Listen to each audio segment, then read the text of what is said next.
तर इकडे लातूर शहराची तहान भागवण्यासाठी गेल्या 4 महिन्यांपासून सुरू असलेली जलदूत एक्सप्रेस आजपासून बंद झाली आहे। लातूरकरांनी समारंभपूर्वक जलदूतला निरोप दिला।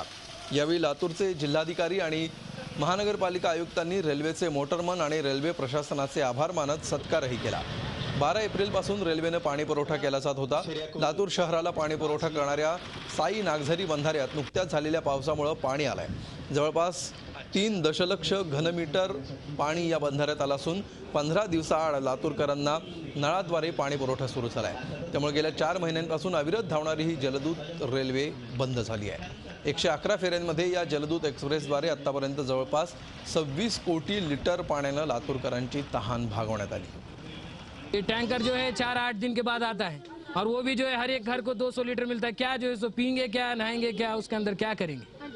इसलिए जो है हमारी सरकार से यही उम्मीद है कि जो है ये पानी जो आ रहा है हमेशा आते रहे जब तक डैम ना भरे।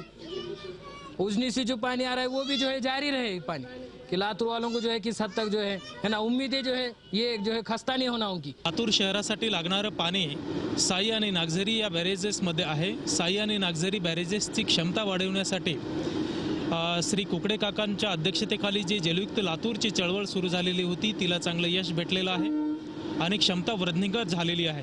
या 2 बॅरेजेस आणि त्याच्या अपस्ट्रीमवरती असणाऱ्या बॅरेजेसमध्ये पाणी साठा आहे, तो निश्चितचपणे आम्ही पिण्याच्या पाण्यासाठीच ठेवणार आहोत। आणखीन 2 महिने पावसाचे आहेत। झी 24 तास रहा एक पाऊल पुढे।